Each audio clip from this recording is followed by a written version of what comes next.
കഥയുടെ പേരാണ് ട്രെയിനും കുഞ്ഞുമോനും. ഒരു ചെറിയ ഗ്രാമത്തിൽ കുഞ്ഞുമോൻ എന്ന ഒരു ചെറിയ കുട്ടിയുണ്ടായിരുന്നു. അവന് ട്രെയിൻ കാണുന്നത് അതിയായ ഇഷ്ടമായിരുന്നു.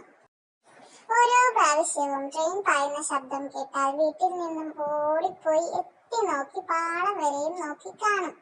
ഒരിക്കൽ അവന്റെ അച്ഛൻ അവനെ ഒരു യാത്ര കൊണ്ടുപോകാമെന്ന് സത്യം പറഞ്ഞു. നാളെ നീ ആദ്യമായി ട്രെയിൻ കയറും കുഞ്ഞേ. അവൻ സന്തോഷത്തോടെ ഉറങ്ങി. അടുത്ത ദിവസം അച്ഛനും അമ്മയും കുഞ്ഞുമോനും പ്ലാറ്റ്ഫോമിൽ എത്തിയപ്പോൾ വലിയ ട്രെയിനിന്റെ ശബ്ദം കേട്ടു. കുഞ്ഞുമോന്റെ കണ്ണ് വലിയതായി ട്രെയിനിന്റെ ഭംഗി നോക്കി നിന്നു.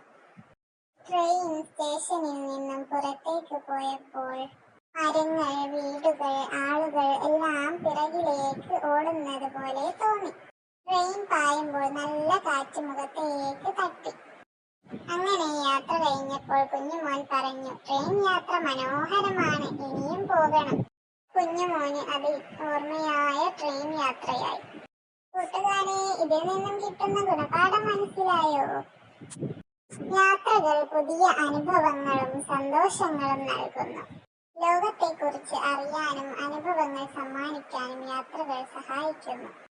കൂട്ടുകാരെ, നമ്മുടെ ഈ ചാനൽ ഇഷ്ടമായാൽ സബ്സ്ക്രൈബ്, ലൈക്ക്, ഷെയർ, കമന്റ്.